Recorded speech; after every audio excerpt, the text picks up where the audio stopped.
लाखों करोड़ों दरूद ख़ातमुन नबिय्यीन नबी अकरम सल्लल्लाहु अलैहि वालैहि वसल्लम पर और अहले बैत पर। उम्मीद है आप सब खैरियत से होंगे। ज़िंदगी बदलो, सोच बदलो। एक शख्स कहता है कि मैं जहाज़ से उतरा और कस्टम से गुज़र कर टैक्सी लेने टैक्सी स्टैंड की तरफ चला। जब मेरे पास एक टैक्सी रुकी तो मुझे जो चीज़ अनोखी लगी वो गाड़ी की चमक दमक थी। इसकी पॉलिश दूर से जगमगा रही थी। टैक्सी से एक स्मार्ट ड्राइवर तेज़ी से निकला। उसने सफ़ेद शर्ट और स्याह पैंट पहनी हुई थी जो कि ताज़ा ताज़ा इस्त्री शुदा लग रही थी। उसने सफाई से स्याह टाई भी बांधी हुई थी। वो टैक्सी की दूसरी तरफ आया और मेरे लिए गाड़ी का पिछला दरवाज़ा खोला।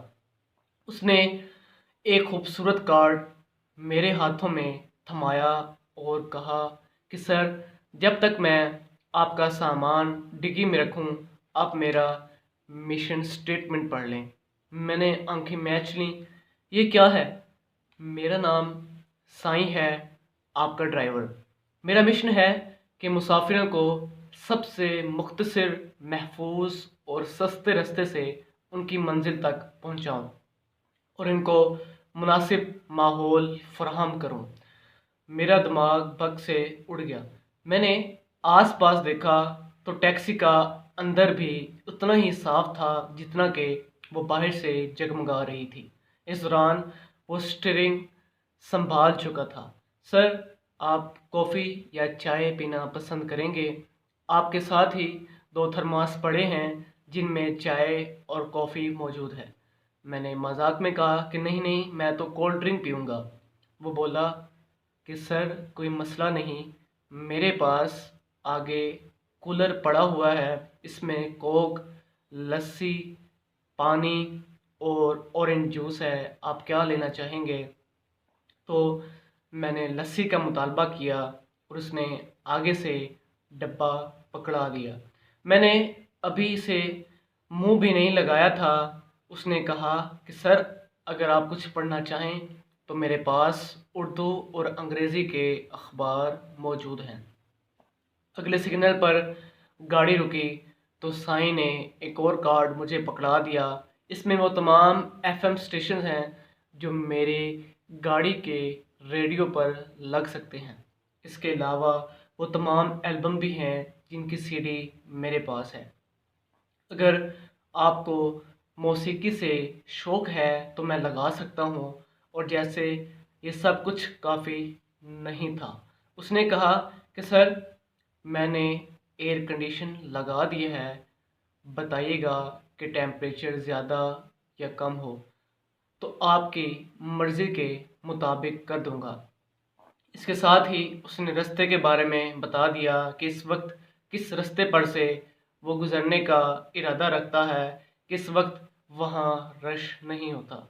फिर बड़ी पते की बात पूछी, सर, अगर आप चाहें तो रास्ते से गुज़रते हुए मैं आपको उस इलाके के बारे में भी बता सकता हूँ, और अगर आप चाहें तो आप अपनी सोचों में गुम रह सकते हैं। वो शीशे में देखकर मुस्कुराया। मैंने पूछा, साईं, क्या तुम हमेशा से ऐसे ही टैक्सी चलाते रहे हो? उसके चेहरे पर फिर से मुस्कुराहट आई। इससे 5 साल कभी भी इससे 5 साल कबल मैं भी नहीं सर। ये कुछ 2 साल से मैंने ऐसा शुरू किया है। जिस तरह पहले करता था वो दूसरे टैक्सी वाले करते हैं। मैं भी अपना सारा वक्त शिकायतें करते गुजारता था। फिर मैंने एक दिन किसी से सुना कि सोच की ताकत क्या होती है। ये सोच की ताकत होती है कि आप बतख बनना पसंद करेंगे कि उकाब। अगर आप घर से मसाइल की तवक्को करके निकलेंगे तो आपका सारा दिन बुरा ही गुजरेगा। अगर आप बतख की तरह हर वक्त की टैं टैं से कोई फ़ायदा नहीं। औकाब की तरह बुलंदी पर उड़ो तो सारे जहां से मुख्तलिफ लगोगे।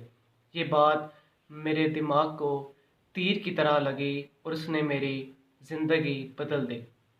میں نے سوچا یہ تو میری زندگی ہے، میں ہر وقت شکایتوں کا انبار لیے ہوتا تھا اور بطخ کی طرح سے ٹین ٹین کرتا رہتا تھا۔ بس میں نے عقاب بننے کا فیصلہ کیا۔ میں نے ارد گرد دیکھا تو تمام ٹیکسیاں گندی دیکھیں، ان کے ڈرائیور گندے کپڑوں میں ملبوس ہوتے تھے اور ہر وقت شکایتیں کرتے رہتے تھے اور مسافروں کے ساتھ جھگڑتے رہتے تھے۔ ان کے مسافر بھی ان سے بیزار ہوتے تھے، کوئی بھی خوش نہیں ہوتا تھا۔ بس میں نے خود کو بدلنے کا فیصلہ کیا۔ پہلے میں نے چند تبدیلیاں کی، گاڑی صاف رکھنی شروع کی اور اپنے لباس پر توجہ دی۔ جب گاہکوں کی طرف سے حوصلہ افزائی ملی تو میں نے مزید بہتری کی اور اب بھی بہتری کی تلاش میں ہوں۔ میں نے اپنے دلچسپی کے لیے پوچھا، کیا اس سے تمہاری آمدنی پر کوئی فرق پڑا؟ تو اس کا جواب تھا، جی ہاں سر، بڑا فرق پڑا۔ پہلے سال تو میری انکم ڈبل ہو گئی اور اس سال لگتا ہے کہ 4 گنا بڑھ جائے گی۔ مجھے لگتا ہے کہ اب مجھے ایک اور ٹیکسی خریدنی پڑے گی اور اپنے جیسے کسی بندے کو اس پر لگانا پڑے گا۔ یہ سائیں تھا، اس نے فیصلہ کیا کہ اسے بطخ نہیں بننا بلکہ عقاب بننا ہے۔ کیا خیال ہے کہ اس ہفتے سے عقاب کا سفر نہ شروع کیا جائے؟ سائیں نے مجھے ایک نیا فلسفہ دیا، وہ جو کسی نے کہا ہے کہ کوئی بھی پانی میں گرنے سے نہیں مرتا، مرتا وہ اس وقت ہے جب وہ اس مشکل سے نکلنے کے لیے ہاتھ پاؤں نہیں مارتا۔ خواتین حضرات، اس بات کو ذرا توجہ سے سنیں کہ انسان پانی میں گرنے سے نہیں مرتا، وہ اس وقت مرتا ہے جب وہ اس مشکل سے نکلنے کے لیے ہاتھ پاؤں نہیں مارتا۔ امید ہے اللہ تعالیٰ آپ سب کا حامی و ناصر ہو۔ جزاک اللہ۔